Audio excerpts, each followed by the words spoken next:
Midnight Ambush, and today we are joined by a country singer-songwriter who is beginning to make his way. He has just released his sophomore single entitled My Kind of Paradise, and we're going to be diving behind that here today, as well as where this journey began with a fateful Kenny Chesney concert back in 2018 here with our guest, Mike Whiteside. How's it going today, Mike? Good, man. I appreciate you having me on. How are you doing today? Hey, I'm having myself a beautiful day. The sun is shining and, I woke up, so can't complain otherwise. Yeah. And I mean, it's always a beautiful day when I get to dive behind one of my favorite topics in the world, which is music, which we're here to do today, and I cannot wait to dive right on into it. And of course, I alluded to it there in that little brief intro as the story begins for our young hero, Mike Whiteside, our protagonist, when he finds himself at a Kenny Chesney concert, and then the power of music. The power of music takes him from there. Please take us behind that evening. Yeah, funny story. So obviously I was at a Kenny Chesney concert back in 2018. And it was with an ex-girlfriend and her family. And, I just remember at some point in the night, they turned to me and they were like, you could be doing this. This could be you up on stage. And don't get you wrong here. All they had heard me do before that was sing around the campfire, sing at the dinner table. And they were very musical. Nobody had pursued it per se in their family, but they were always every time there was a chance, basically every weekend, there was a guitar out and they were asking me to sing or they were singing something along those lines. So the one, I guess, thing I'll take out of that was it was kind of just a moment in time at that concert where they looked at me and they were just like, you know what, you could be doing this. This could be you. And they really meant it. And I think that everybody kind of has that moment in time where it's almost when somebody's telling the truth. And it sticks with you. And that's what stuck with me. And so it just really gave me that push to turn, this into something more than just a hobby, basically. And funny story, actually, I remember I caught a hat at that concert. We were down in the pit there. It used to be called the Molson Amphitheater for anybody that's around Toronto. Now it's called Budweiser Stage. And he has a rum company, I think it's called Blue Chair Bay Rum, whatever it is. Anyway, I caught a hat, and now I always say that one day I'm going to share the stage with him, and I'll wear that hat. And the first time I ever saw my song play on radio was actually right after his. So there's just so many full circle moments with that. I find it hilarious. He's somebody that I listened to growing up and when I first got into country music, and I'll throw it out into the universe. One day when I'm up on stage with him, I'll wear that hat. I might need a new one, though. It might be a little worn. It's seen a few shows already, right? It might stink a little bit. That's what the washing machine's for if all else fails, but I'm sure if you're opening up for them, hopefully part of the package can be another hat. Yeah, I don't even need to get paid. Just give me a hat and let me play. For that experience, no doubt, right? My goodness, that's incredible. So obviously, if you're playing around the campfire beforehand, you probably have a little bit of experience with guitar and otherwise, but were you really writing your own material before this period? Not at all. I hadn't even considered it. If you were to say to me 4 years ago from this point, would you be doing these things? Would you be writing your own music, stuff like that? I probably would have looked at you and been like, no, what are you talking about? I was in financial planning at the time. It was complete opposite world, showing up in a suit. I just can't believe it. But no, I wasn't writing my own music at all. It wasn't even a thought at that point. No whiskey hats in that business, apparently, unfortunately. No. My goodness. So, of course, when you have a little bit of guitar experience, you have no true songwriting experience. And then, of course, your first single releases in July of 2020. So I need to know, how exactly do you go about with dipping your toe into the water, with diving feet first into the music industry, whichever one it happened to be here? Yeah, so it's funny. I remember I was on Instagram and I was looking around for a producer at the time. And I remember, so I followed Robin Ottolini and she followed me, and I just had seen who she was working with. And I reached out to her. I'm like, hey, I'm looking for a new producer. Who do you work with? Are they good? What do you think of them? so on and so forth. And she was just like, yeah, like I work with Mark Schroer and Eric Fintelman, who are her producers and managers. And I started chatting with them back in 2019, and I really liked both of them. And I was just like, okay, I want to work with these guys. And so through that, they had pitched me a bunch of Robin songs that she'd either written by herself or with other co-writers and stuff like that. And 3am I'd come across, and it was one of the ones where I looked at it, and obviously going through a breakup earlier in the year had been like, you know what, I really relate to this. And I think other people would too. So I decided to cut that song, and that's kind of how it all started coming together a little bit. Is when I think the ball started rolling a little bit. Awesome. That was actually one of my questions was how did 3 a.m. end up inside of your hands? So is that connection of needing a producer and just sort of them already working with the artist who led you to them? Exactly. It was funny. That first start with Robin she was basically the first person I ever co-wrote with. So I co-wrote a couple times with her, and I'd seen same sort of thing. I'd seen she was writing with other people, and when she was writing with this girl, Lydia Sutherland, who now is one of my best friends and is basically on every song that I have coming up. She's one of the writers, just because through that period with Robin, and then I met Lydia, and then I met a bunch of other people and have written with people all over the world basically now, whether it be Montreal, Toronto, Calgary, Nashville, Australia. I mean, you name it. Wow, from not writing a single song for the majority of your life to 3 years later, you're Zoom calling with people all over the world. Yeah, I think it's always been up there. Like I've always been a writer in terms of just jotting down little things. And so I think it was always in there. I just needed to kind of unleash it a bit, and still unleashing it, right? You're still figuring out, getting better every single day, you know, who you are as a writer and as a person, and going through your experiences. And so yeah, absolutely. Hey, one day at a time. It's like they say, if you grow by 1% a day, it amplifies, right? It builds on each other.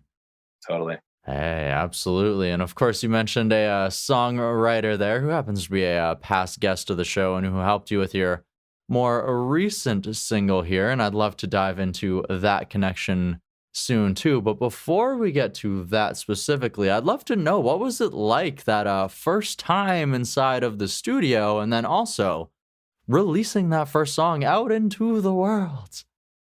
It was fun. I mean, they're really easy to work with, both Mark and Eric. They're just really cool people.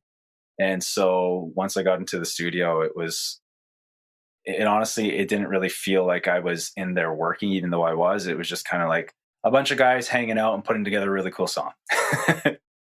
It was, yeah, the experience in itself, working with them and, you know, going through my first song with them, they made it really, really simple. Awesome. Glad to hear that they made it an easy experience. Didn't scare you away from getting back in there. No, I didn't. Awesome. And of course, like I mentioned, what was it like to finally release that first single out into the world? I don't even know if I knew what I was doing. Like, in all honesty, I think we don't know what we don't know. And it was just kind of one of those things where I put it out there, and then I was like, okay, now it's time to get to work. And so, funny enough, when I say I tracked it to radio, I did it the complete wrong way, but I just started developing relationships. So I didn't even know you had to go through Angry with, like, through DMDS. I didn't know all these things, but I just started reaching out to people. I started sending off emails, introducing myself, sending off press kits, stuff like that. And I just put in the legwork that way, and it paid off, but I learned a ton along the way. So it was one of those things where I was just kind of like, okay, I want to get a song out. And now that it's out, I'm just going to try and get it into as many ears as I can possibly get it into. And so I don't really know how I felt. I think I was just kind of like, okay, let's get a song out there, and like, let's see what happens, and kind of build from there. Yeah, it's sometimes you just have to in order to learn, you have to do, right? Exactly. Hey, so you get the experience from that moment, and then we move forward. You get into some songwriting circles. You start getting back inside of the studio, and then a little over a year and a half later, you release that sophomore single that we have alluded to here so far, that brand new song, My Kind of Paradise. It is a fantastic jam. One of those classic songs about finding that special somebody and taking that special time with them. Am I right? You're right. Yeah. I appreciate the kind words there, though. Hey, no worries, no worries. And of course, you alluded to writing this song with one incredible Lydia Sutherland, who I know is a songwriting machine herself. But who else helped you to bring this song to life? This first track that you had a hand in. Yeah, so it was Lydia, of course, and then it was also Aaron Pollock, who's from Calgary, and then Rich Cloak, who's from just in the Toronto area, like myself. We had started writing quite frequently together, the four of us, and when every time we got into a session, we always seemed to come up with something pretty good. In this session in particular, I know we all just kind of came into the right, and we had got chatting about like previous relationships and how at the time we were all in very similar situations in our current relationships and had felt in the past, we always felt like we had to go above and beyond to make every single moment special. And, sometimes maybe that wasn't even enough. And maybe with the right person, a cheap, as I say in the song, like a cheap box of wine, your favorite TV show, lounging on the couch on a Sunday morning, well, that's my kind of paradise. And I always joke, but if there's pizza involved in there too, then that's absolutely my kind of paradise. Like almost like they call it the icing on top of the cake or cherry on top, right? Hey, it's nice to get all dressed up and dolled out and go out on the town for a night or two, but sometimes the morning after you got to get into those nice relaxing pajamas, maybe some sweats, and just get nice and cozy, right? Yeah, you know what? I think with your dream girl or dream guy, every moment can be special. And I think that was the biggest thing, was that the song is about love and finding that special someone, but it's also about finding someone who's true to you and just you can be yourself around them, I think is really at the core of what we were trying to get at with this song. Mm-hmm. I love the core of the song and also just the sounds of it, like I mentioned there, where you get that nice chorus rocking there with Sunday morning, you wearing my t-shirt. It's like literally it gets just stuck in your head and you're like, oh, dang it. Very good job for the first song released with your pen involved in it, I must say. Thank you.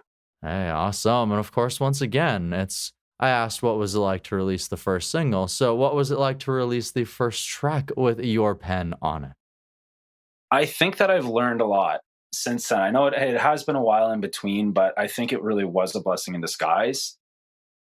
It allowed me to write and to find my crew and to learn a ton about the industry and, do a lot of things behind the scenes that I think if I would have just continued releasing music and not really putting the time to develop as an artist and as a songwriter and as a business, then I just don't think going into this release and releases in the future, it would have done any good for me. So I'm grateful for that time that I took to really start developing and figuring out what it takes in order to put out the best possible product. And so for me, being able to write, it's now telling my story.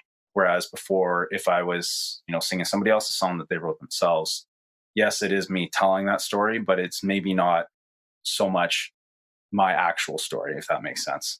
Mm-hmm, absolutely. You can connect with it just like any listener connects with the song and takes their own thing from it. But maybe because it's not your true words, it doesn't feel the same singing them. Totally. All right. Get a bit more emotion into it, right? Absolutely. It's when you felt that exact thing, It's I know where this is coming from. Come on, belt it out. Yeah.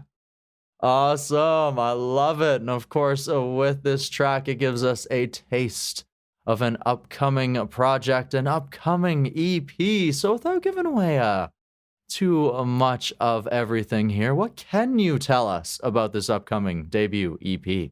Yeah. So, between now and the end of the year, I'd like to have another single out in June and then EP out by the end of the year. It may or may not fall in line maybe to some of the more recent stuff, a little bit more on the lovey side, but you're just going to have to wait to find out. Hey, I guess time will tell, and I guess the best way to stay up to date with that is to go ahead and follow one Mike Whiteside on your favorite music streaming platform, on your favorite social media as well, correct? You got that right. Oh, absolutely. And I will throw some links down in the description to the show here so that the fans, so that the listeners can go ahead and do exactly that. Get a little bit more Mike Whiteside in their life, maybe find a little bit of their own kind of paradise. Yeah, and of course, one thing that last year also gave you the opportunity to do, because I'm sure live has been something that maybe in building and crafting, maybe you haven't had the true opportunities to get in front of that live crowd. But last year, you had the opportunity to be a part of the Boots and Hearts sort of festival, artist showcase that goes on. So, what was that experience like for you? Man, it was amazing. That's the way I'll put it. To let you in on maybe a little secret, if you don't know, that was actually my first live show.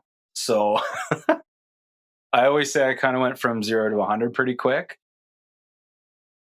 Leading up to it, I was obviously a little bit nervous, but once I was on stage, the nerves completely melted away. I had done some acting and stuff like that in the past, and I kind of found it very similar. Whereas once it was go time, it was time to put on a show and get out there and do what I had to do. So I prepared for it, and I knew what I had to do once I got up there, and I loved every second of it. I have the itch now when I want to play every festival that will let me up on stage heading into 2022 here. I mean, it would be a dream to headline that festival one day.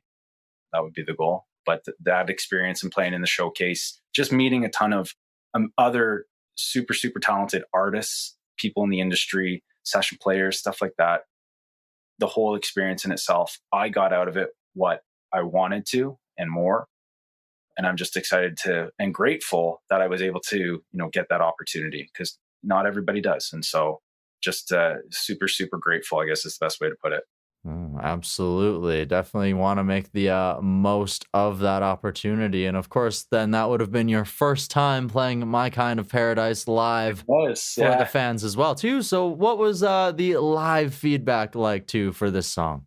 Well, that was kind of one of the reasons why I ended up recording this one first. Was a lot of people came up to me after and they're just like, I love that song. The chorus was like all this super hooky, right? And once you get into it, it can be a little bit of a earworm. So yeah, they really gave me that validation. That was the song I wanted to put out there. And so, yeah, it turned out pretty good. Awesome. All right. Well, hopefully you can return to the live stage ASAP, share a few more of these stories with the fans, with the listeners, so that they can get that live feedback, let you know how they feel. And I have had a blast diving behind this musical journey this past few years here. Mike, I have one last question for you. Are you ready for it? I'm ready. All right. So, of course, as I just said, we've talked about your growth inside of this music industry, releasing your first 2 singles out into the world, growing as a singer, as a songwriter, growing inside of this music industry. So what I would love to know now is, how has this past couple of years helped you to grow as a person, or what has it taught you about yourself? Yeah, I think that's an amazing question. I think it's really shown me that you can just really do whatever you set your mind to. 4 years ago, did I think I would have a song out that I wrote? Not a chance. Did I think I would have played Boots and Hearts showcase? Never even crossed my mind. But what this last couple of years has shown me is that if you want something, it's up to you to make it happen. And situations are going to be uncomfortable. It's not easy. But if you set your mind to it, I think you really can accomplish anything that you do want to. So that's what it's shown me, is that maybe in the past, in different situations, I was maybe a little timid, or I didn't go for it. I should have done this, I should have done that. And now I think, especially with the music, I'm just going for it. And I'm not asking permission and thinking I'm doing the wrong thing. I'm just doing it and kind of figuring it out as I go. Nice. Like we mentioned earlier, sometimes you just have to do in order to learn, right?